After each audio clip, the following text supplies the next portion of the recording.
Hello and welcome back to Cat's Chats, where we talk about whatever you want. I'm Kat Rambo, your medicine woman, and you have voted.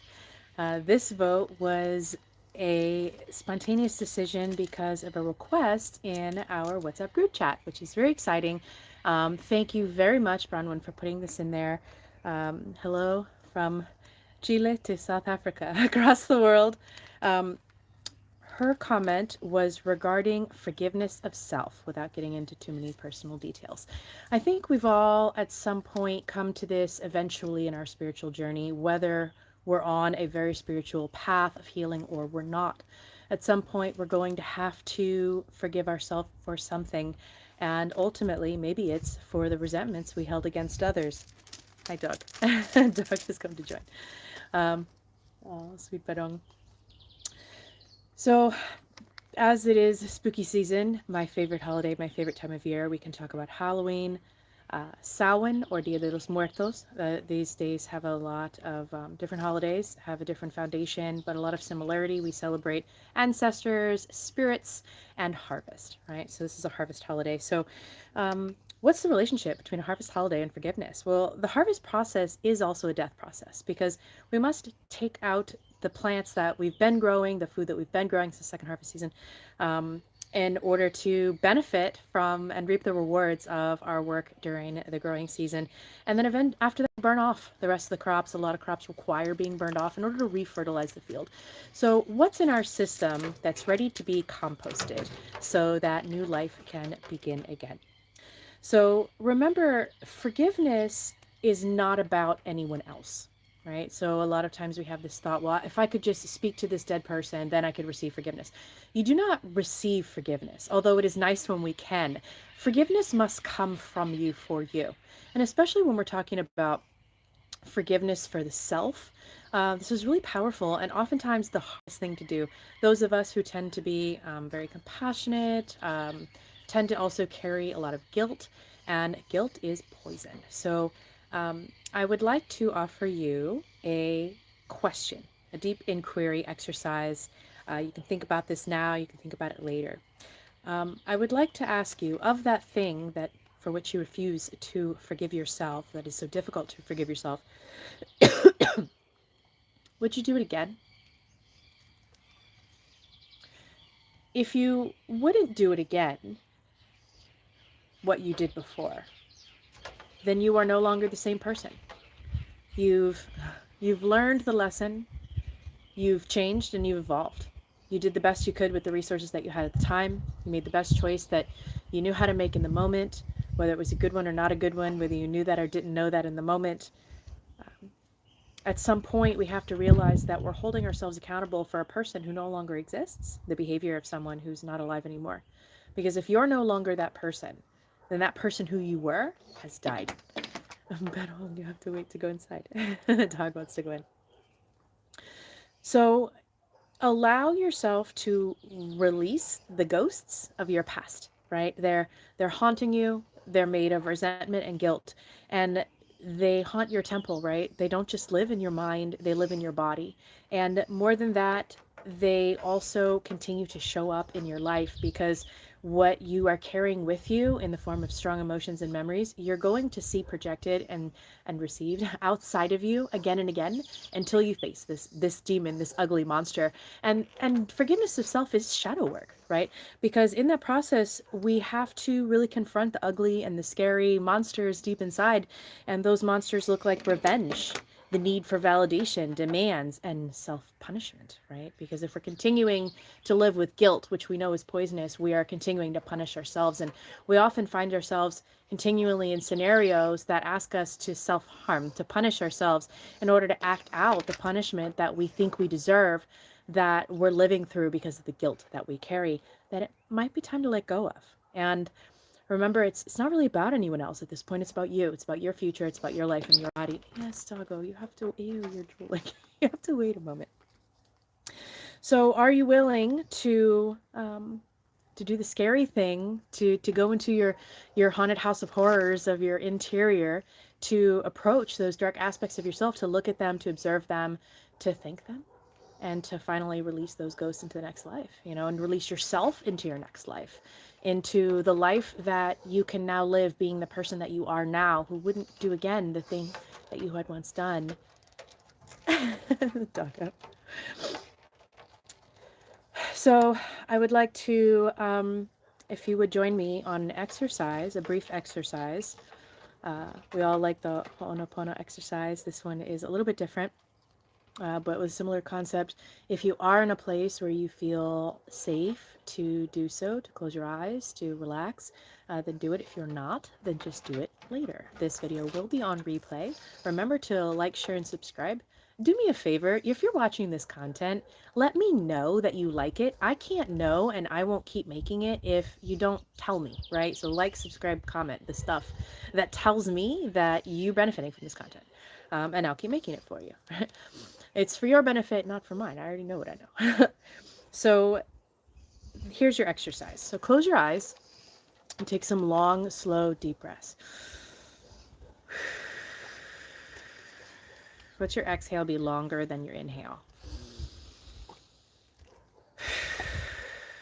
And allow your body to get heavy and relaxed. Cross your arms over yourself and give you a hug if you can. All right? And then engage in a bilateral movement of some kind. Maybe this looks like rubbing your arms up and down at the same time, right? From your elbow to your shoulder. Ew, dog is drooling. Maybe it looks like rubbing your chest up and down at the same time, right? But the idea is you want to repeat the motion on both sides. Maybe it's up and down the front of your leg, right? That's fine too. Whatever it is that feels like it's symmetrical on both sides of your body that you can do at the same time. That's the idea of the bilateral motion. I love the hug maneuver because it brings us our focus inward and helps us feel cared for and safe, which is what we need in a moment like this where we're choosing to be vulnerable with ourselves. So do your bilateral movements and breathe really slow, long, slow exhale. Allow yourself to be present with the moment that hurts. Maybe it's a general guilt. Maybe it's guilt over a specific thing that happened that you did or you said or that you didn't do or did not say. And just allow yourself to be present with it and face it. Don't resist it. If you resist it, it just keeps happening. Just let it happen. And then as much as you are ready, as much as you are able, tell yourself, I'm sorry. I'm sorry. I'm sorry for what happened. And then as much as you are ready and as much as you are able, tell yourself, I forgive you. I forgive you. I forgive you. And as much as you are ready and as much as you are able, tell yourself, I love you. I'm here. You're okay. I love you. I love you. And whenever you're ready, you can come back into your body, open your eyes, let your breathing resume to normal. The idea of this exercise is to be present with the emotion that's inside your system. There are other ways to do more complex exercises. If you're familiar with NLP, I do a lot of this one-on-one with clients about creating an emotional artifact, finding the guilt in your body, in your system, and then helping your system release it. If you like, you might even visualize during this bilateral motion exercise the guilt in your body leaving, coming up and out, and allow it, right? The more we continue to self-punish, or the more we continue to feel guilt, the more we will continue to self-punish, right? And sometimes this looks very clearly like self-harm, refusing to allow ourselves to be loved, for example. Refusing to allow ourselves to get into healthy, happy relationships. Refusing to allow ourselves to have a harmonious lifeway. Sometimes this looks a little bit more subtle. Sometimes it just looks like we just keep repeating the same patterns, but we don't know why, and it's because we feel like we deserve to suffer, right? And the longer you carry that guilt around, the more you will find opportunities to help yourself suffer, to punish yourself. And maybe it's time. Maybe it's time to let that go. You know, this time of year, this holiday, whether it's Halloween, Samhain, or Dia de los Muertos, it's a holiday about spirits, about spirit, about your ancestors, right? And forgiveness can be your offering, right, to the spirits, the ancestors, to your spirit, your higher self, right? This higher self observes you without judgment. This higher self doesn't experience this guilt. This higher self is simply observing what you're doing in this life and how you feel. And doesn't need to forgive you, never held a judgment in the first place. It is only you in your present form, in this form, that feels the need to carry this guilt in this body, in this temple, and it is up to you if you want to take that out or not take that out. There's another video on this channel about when it may not be appropriate to forgive. Please feel free to find that video if you like. Also, if you find that you're processing something very difficult, please reach out to a professional to help you through the experience. Do not go through very heavy emotions alone. That may not be a good idea for you, right? So again, there are times when it's not necessarily appropriate to forgive, and you can find that in another video. I'll link it somewhere around here. Okay? So in this offering to spirits, remember that forgiveness, because a lot of times what we're dealing with is actually inherited pain that we're replicating through circumstances we're creating. So we may make decisions and say, I don't even know why I did that, or why I didn't do that, or maybe I do and I have my reason, but it just doesn't even make sense to me. Maybe you're behaving out of an inherited pattern, inherited pain, or what we even call family curses, right? So what is a family curse? This is an emotion that you're carrying that moves through your bloodline, it moves through your inheritance, either in your blood, in your epigenetics, or in your copied patterns from your heritage, which can be blood heritage, spiritual heritage, core family heritage, right? It doesn't have to be just blood. And a lot of times I have clients that come to me and want to take off curses, and I tell them the curse is their willingness to carry around guilt that doesn't even have anything to do with them, to continue to repeat self-harm cycles through unintentionally punishing themselves for something that maybe they never even did. They just inherited this pattern. And now, because it's a pattern through many generations, through many characters, and it looks sort of like a curse, but maybe it's not. Maybe it's you're the healer. Maybe it's your turn to say, I'm going to put this down now. Maybe it's your turn to release your ancestral lineage from carrying this burden anymore. Maybe forgiveness is a little bit bigger than just that event. Maybe it's the capacity to say yes to yourself, to freedom, to liberation, and allow the veil to thin as it is now between your reality right now and the peace and the freedom and the joy that your life can have and that you do deserve. Life is here to make mistakes, and sometimes they're bad mistakes. And okay, they're bad mistakes. At what point is punishment enough? At what point have you deserved enough punishment? And at what point, from what perspective, do you still deserve that? And when are you ready to give up the ghost? Let it go and let it die. And be free and move on into your next life in a way that allows you to live in a new way, with new patterns, with new freedom, with a new ancestral lineage that can give you, that makes you the ancestor that did the healing. At some point, you're going to be the ancestor. Whether you procreate physiologically or not, at some point, you're going to become the ancestor. And at what point can your forward-moving line look back and say, that was the ancestor that healed me? That was the ancestor that stopped the cycle. That was the ancestor that relieved my family of this curse, of this burden that we just don't need anymore, that it's time to be free from. So remember, it is about you. I also recommend, because it is a wonderful time of year for such things and ritual work, is 2 rituals that I would like to give you and leave with you. One is to a very powerful ritual that I really love any time of year, but right now it just feels very apropos, is a funeral. Make a symbolic funeral for whatever happened, for your guilt, for the event, for the person that you harmed, for whatever it is that you feel like you're carrying around this incapacity to, or this lack of capacity to forgive yourself. Make a funeral for it. You can make a piece of art, you can write a letter, you can do some free writing or free drawing exercise, you can have an object maybe that represents the thing that you won't let go of, and go bury it, get dressed up, do the whole thing, make a real funeral, say some final words, pray, say goodbye, and let it go. And the process of a funeral is really allowing something to go so that you're free to move forward, and giving yourself that psychomachia, that visual cue that it's now time in your deep subconscious that speaks in those symbols to let it go. We need those funerals to help us move on. If you've ever experienced a loss where you didn't get to process through the regular rituals that our culture and many cultures actually employ to help us with that process, you know how stuck you can feel in the grief process. So allow yourself to mourn, allow yourself to grieve, and allow yourself to move on and let go and bury it and be done with it. Maybe that looks like a cremation. Maybe you give it a Viking funeral and send a paper boat on fire out into a lake, safety standards withstanding, of course. And your community laws are on fires at this time. But speaking of fires, another ritual that I really love is also regarding this time of year and is a favorite ritual for the celebrations that I used to have every year for this holiday, my favorite, which is a big fire. It doesn't have to be a very big fire. It can be a little fire in your charcoal grill. It could be a candle outside. It could be a whole raging bonfire, which is more my speed, right? More my style. And I would gather friends from all kinds of traditions, and they would bring friends from all kinds of traditions and religions. And it shocked me how well received this ritual was. And one year I decided not to do it, and I was chastised by the most unexpected characters until we did the ritual.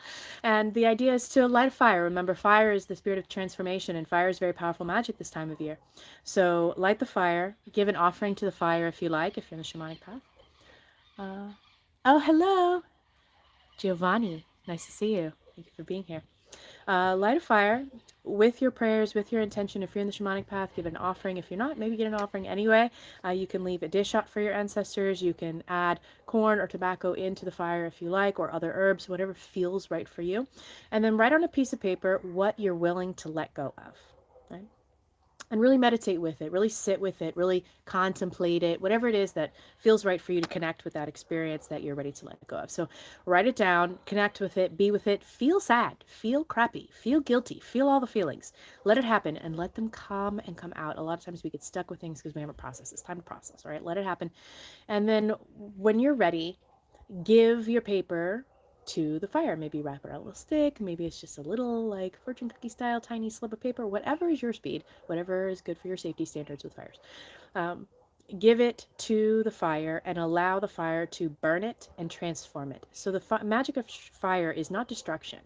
It's transformation. So fire doesn't destroy the logs that you light.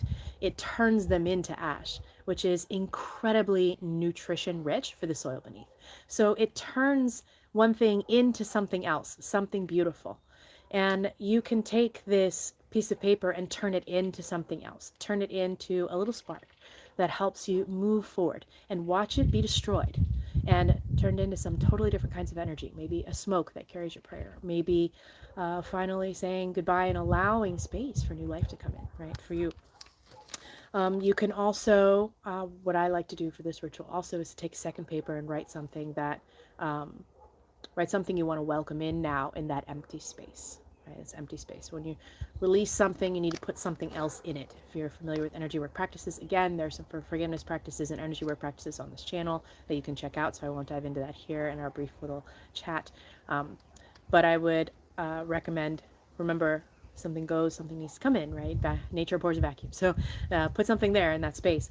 And I recommend writing down what you're now willing to receive in the space of that, what you're willing to accept into your life in the space of the pattern of guilt and self-punishment and autoflagellation. So write something you're willing to receive. I'm willing to receive joy. I'm willing to receive love. I'm willing to have peace. I'm willing to make space for being free, right? Whatever it is that feels good for you. Maybe something really specific. That's all for you to know. And then walk around the fire clockwise, bringing in a new beginning 3 times, and then give that to the fire and allow the smoke to carry this message up to Great Spirit or whatever your system of belief is.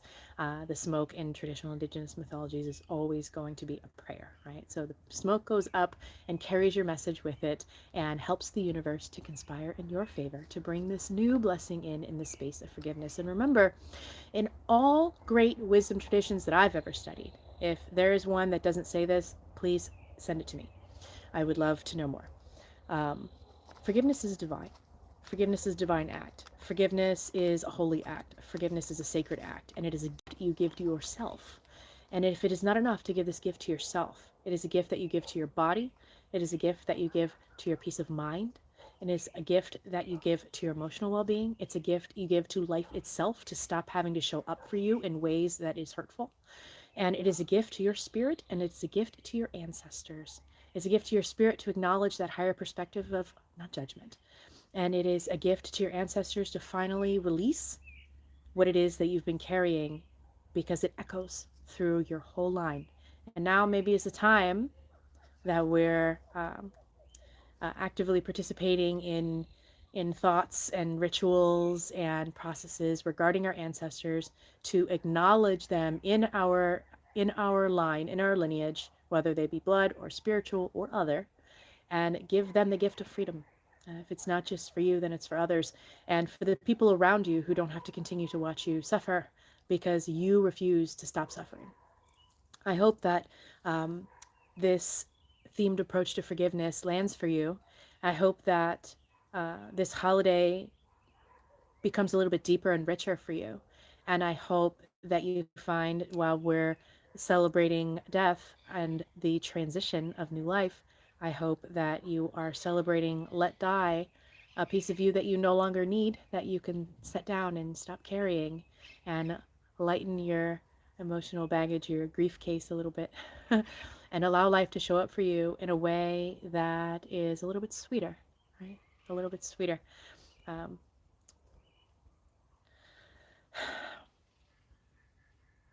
Do you have any questions? I don't see questions. Okay, so again, like, subscribe, please. I keep making this content if you keep telling me you like it. I always go back and comment on the comments and respond. So if you have any questions, please let me know. Ms. Bronwyn, I hope this is helpful for you.